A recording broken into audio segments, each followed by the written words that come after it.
She was a part of the phenomenon that is The Masked Singer, and here to tell us about her experience, Ricki Lake. Good morning, or good afternoon. Hi. The mask is off. I mean, Thank God. It must be such a relief because this is the NDAs that you guys must sign. Yeah, I signed my life away. Really? I did, and for me, I'm an open book. If anybody grew up watching me on TV, I talk about everything. I share. Yeah. I'm an oversharer. So for me, the hardest part of this job was keeping my mouth shut.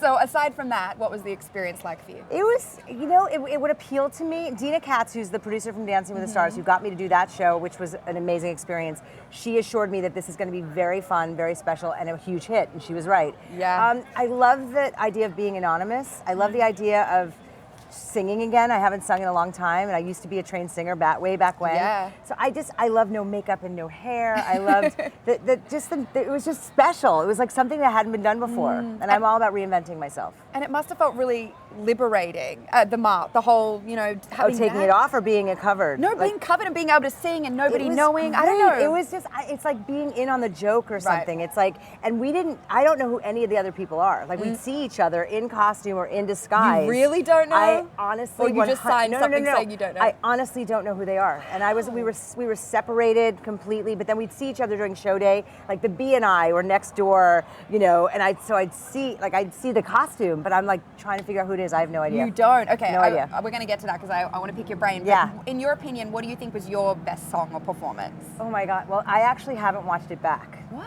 I mean, I showed it to my new man, but I don't like to see myself, I start to critique it. It was really fun to sing the Sarah Bareilles song. I mean, I pick songs that I love, though I think I had a lot of nerve singing Lady Gaga. Like, who am I? It's like bad karaoke. No. But it was really fun to work with a vocal coach and work with choreography. It was really a fun experience. I'm so glad I did it. You sounded amazing. I thought Thank you sounded you. incredible. Robin Thicke, he guessed it straight up, like he figured it out.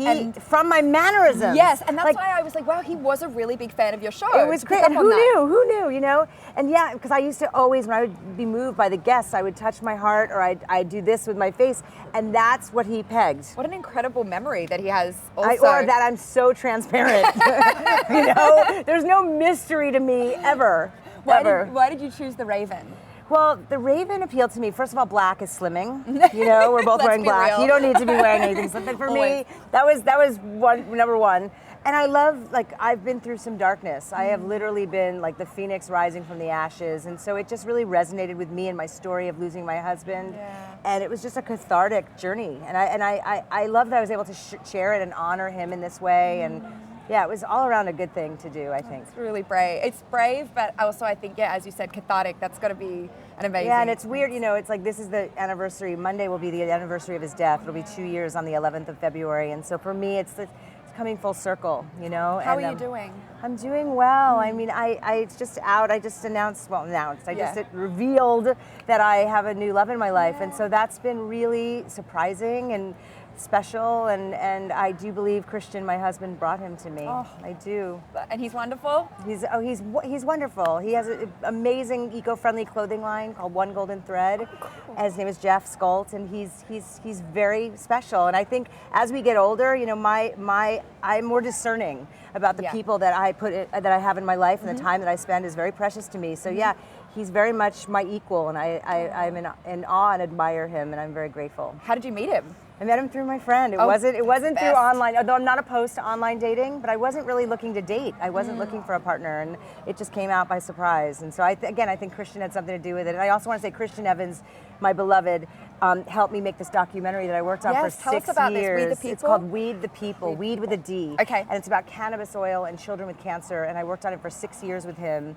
And it literally came out this week on Amazon and iTunes and all the digital platforms the day before I announced that I'm the Raven. So it just is meant to be that I'm here talking about. It's a good week. That's incredible. I've been hearing a lot about, obviously the movement and how big it is right now, but I think that's a really important thing to know about cannabis. It's really important that people understand we need to be reprogrammed about this medicine. This plant is a medicine, and we should have access to it for anything we need it for, and particularly with children with cancer. Yeah. When you see the film, it's about their suffering, and it's a human rights issue. It's not about legalization. It's not about getting high and recreation. It's really about medicine and having access to help our loved ones. Good for you for doing that. Thank you. I want to get back back to the Masked Singer really quickly Yeah. because I want to get some guesses from you. Since you really don't know who they are. Okay. Let's and I haven't really watched much of the show, as I Okay. said. Like I'm seeing stuff on social media. So what do you want to know? So the B, who do you think it could be? Well, I keep hearing it's Gladys Knight.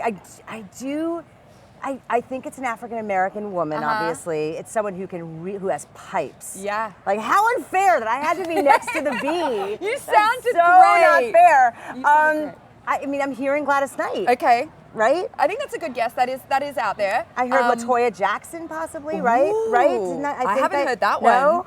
I don't know. I honestly don't know. Okay. And I didn't know about Margaret Cho. I think she was on my show. Tori Spelling. I'm hearing after the fact. I can't believe that you guys are kicking it backstage and stuff in the costumes. They take this really seriously, or we're not in costume. On days that we weren't taping, or we'd have black hoodies on and visors. Like we're completely disguised, and I had no one with me. I was all by myself. I didn't have an entourage or anything. But people, I think, had their managers, and they also had to wear disguises. It was very serious business. What? So everybody tells one person. So did you tell any? I mean, your managers know, or your reps know? No. I mean, I talked about how I had this secret job. Like I would say, oh, I'm busy doing this job I can't talk about. It was like that. So yeah, no, I kept my mouth shut, you guys, which is a miracle. Want more extra? Hit the subscribe button and the bell and never miss a video.